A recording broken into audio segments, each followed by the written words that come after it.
Bonjour et bienvenue sur ma chaîne. Moi, c'est Rita Edo-Kofi. Depuis plusieurs années, j'aide les entrepreneurs et les passionnés comme toi à transformer leurs idées en entreprises rentables dans le domaine de l'agroalimentaire, de l'import-export, de la cuisine, de la vente de produits faits maison, dans le domaine de la bouffe, en fait. Mon but, c'est de te donner les clés pour lancer ton projet, respecter les normes. On est en Europe, respecter les normes et réussir à te démarquer, peu importe d'où tu pars. Alors, si tu rêves de faire passer ton projet à un autre niveau, ici, tu es au bon endroit. Allez, go, c'est parti.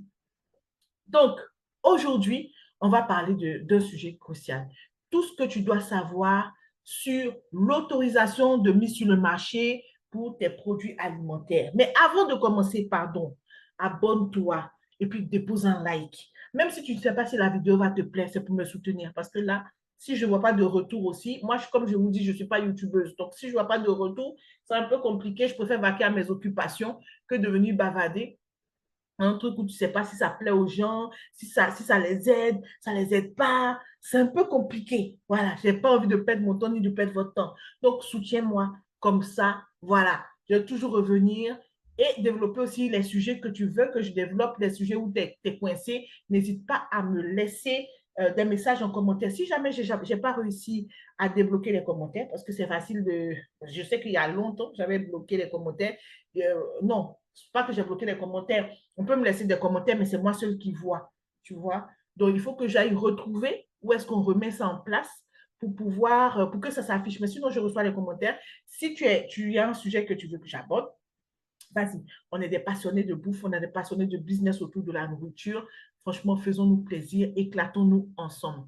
OK. Donc, abonne-toi et like avant de comprendre de quoi il s'agit. Hein? C'est comme ça qu'on va faire grandir la communauté, qu'on sera fort, qu'on pourra se passer des tips, qu'on pourra s'entraider. OK? Donc, aujourd'hui, on va parler de ce sujet-là, l'autorisation de mise sur le marché. Donc, que tu fabriques des plats cuisinés, des boissons, des produits transformés, cette étape est indispensable pour vendre des produits légalement en France. Maintenant, je sais que nous, là, les passionnés de bouffe, de business autour de la bouffe, des fois, on est un peu têtu, des fois. Mais vu que, voilà, il ne faut pas avoir la tête dure.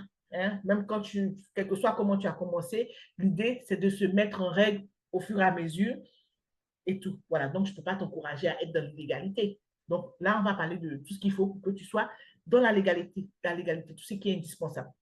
Donc, reste bien avec moi parce que je vais tout t'expliquer étape par étape pour que tu sois prêt ou prête à lancer ton produit en fait, en toute conformité. Alors, en numéro 1, déjà, donc du coup, je fais la vidéo sans me montrer. J'aurais voulu faire un montage et tout, mettre des images et pour que tu puisses bien te projeter dans les différentes étapes, mais je ne suis pas sûre d'avoir du temps pour le montage. Donc, il est possible qu'il y ait une image statique. Donc, voilà, désolé d'avance. Alors, donc, l'autorisation de mise sur le marché, c'est quoi en fait? Alors, l'autorisation de mise sur le marché. En général, si tu m'entends dire AMM, c'est ça, l'autorisation de mise sur le marché. C'est le feu vert officiel que l'État te donne pour vendre tes produits alimentaires. Ça garantit que tes produits sont sûrs, que tes produits respectent les normes sanitaires et que tes produits sont conformes à la législation en vigueur. Donc, en gros, c'est obligatoire que tu vendes tes produits dans les supermarchés, sur les marchés ou même depuis chez toi.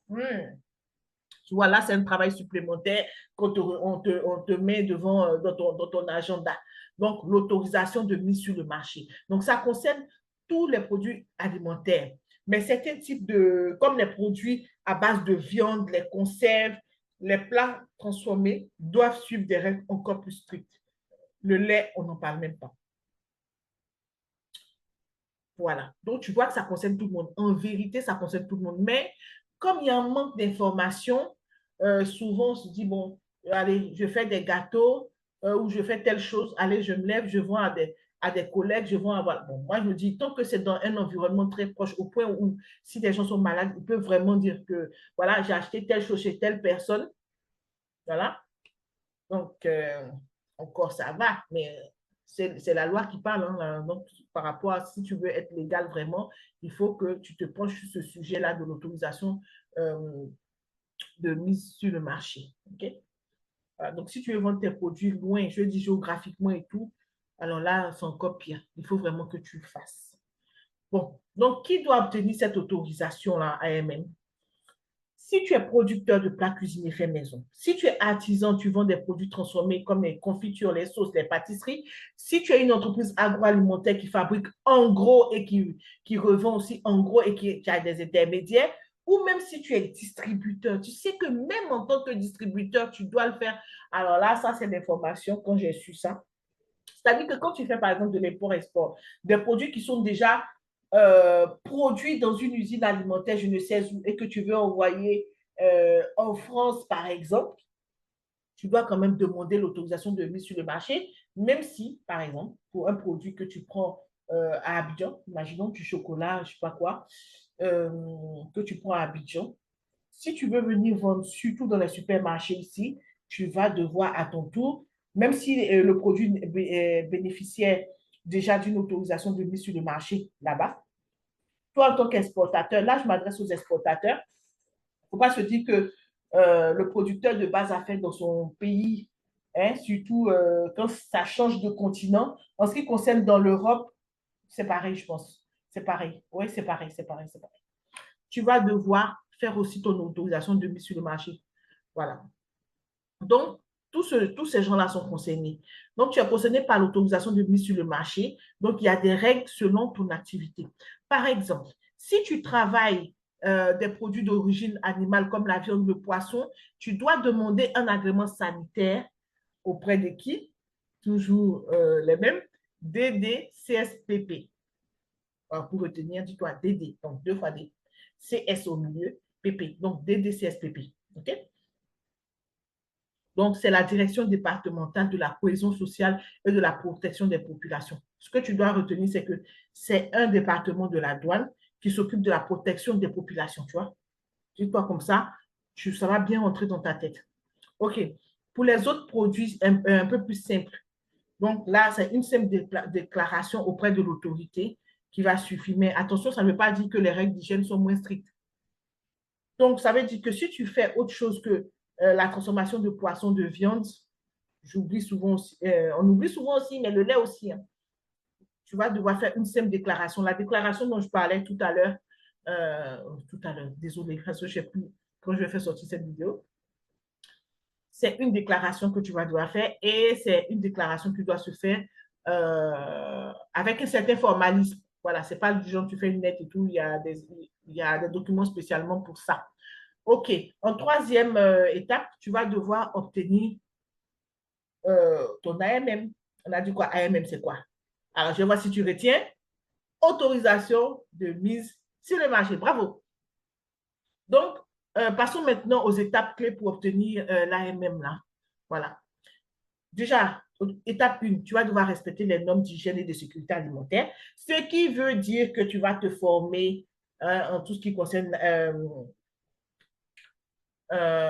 l'hygiène alimentaire, HACCP, tout ça. Donc, pour maîtriser les risques alimentaires, tu vas vérifier que ton espace de production respecte les normes d'hygiène. OK. Donc, ça, c'est important. Donc, les normes d'hygiène et de sécurité. Parce que, bien entendu, si tu envoies un document à la douane, donc si tu produis, par exemple, depuis chez toi, tu imagines bien qu'on ne sait jamais, tu peux être contacté. Et même si tu n'es pas contacté, s'il y a un problème avec un de tes clients, voilà, tu auras des soucis. Donc, tant qu'à faire, il vaut mieux bien faire les choses. En étape 2, tu vas constituer un dossier auprès des autorités compétentes. OK? Maintenant, si tu n'as pas encore fait ta formation hygiène et sécurité, HACCP, regarde en dessous, j'ai une formation hygiène et sécurité HACCP pour toi, pour que tu connaisses exactement les règles, que tu aies tous les documents possibles.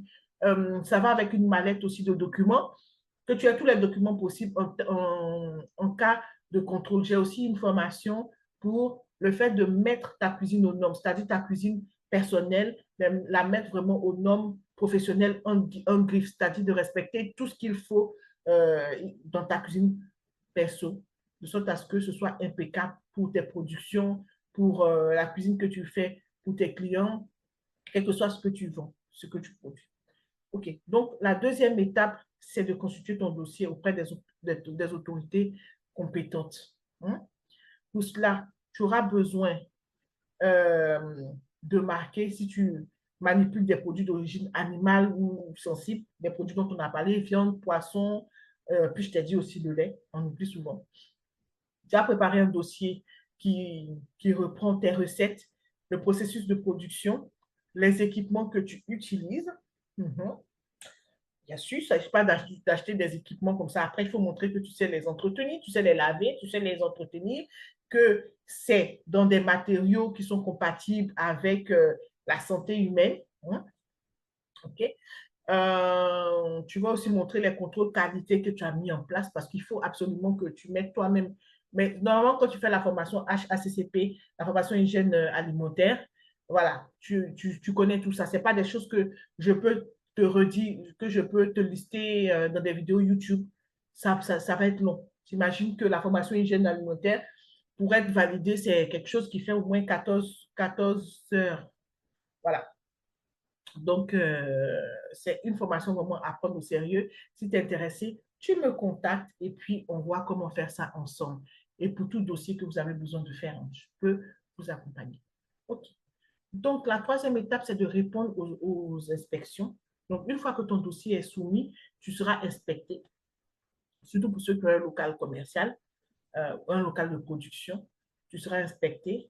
Les inspecteurs vont vérifier ton espace de production, voir si c'est conforme. C'est pour ça que tu dois absolument opter pour la formation mise aux normes de ta cuisine personnelle. OK?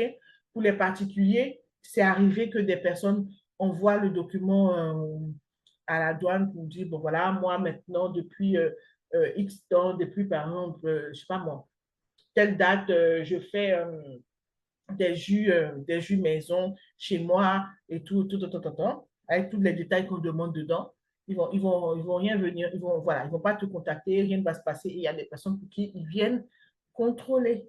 Voilà, si tu as le meuble chaussure, ta cuisine est à l'entrée et qu'à l'entrée de ta maison, il y a le meuble chaussure parce qu'il n'y a pas d'autre place, il y a les manteaux qui sont accrochés là et tout, tu vois que c'est problématique.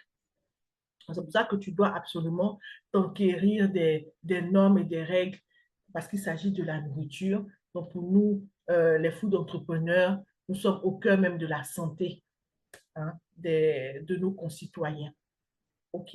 Donc, une fois que tu peux être inspecté, surtout pour ceux qui ont un local commercial de production, tu peux être inspecté.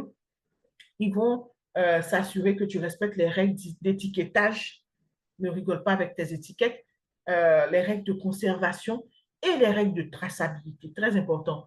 D'ailleurs, je ne sais pas si à l'heure où je mets la vidéo, j'ai déjà mis ça en dessous des vidéos, mais je vais essayer de te mettre un registre qui te permet de noter un peu des choses sur tes fournisseurs. En cas de problème, tu sais vers qui te tourner et aussi suivre ta production. Donc, il en va de la traçabilité. Okay? La quatrième étape, c'est de recevoir ton autorisation.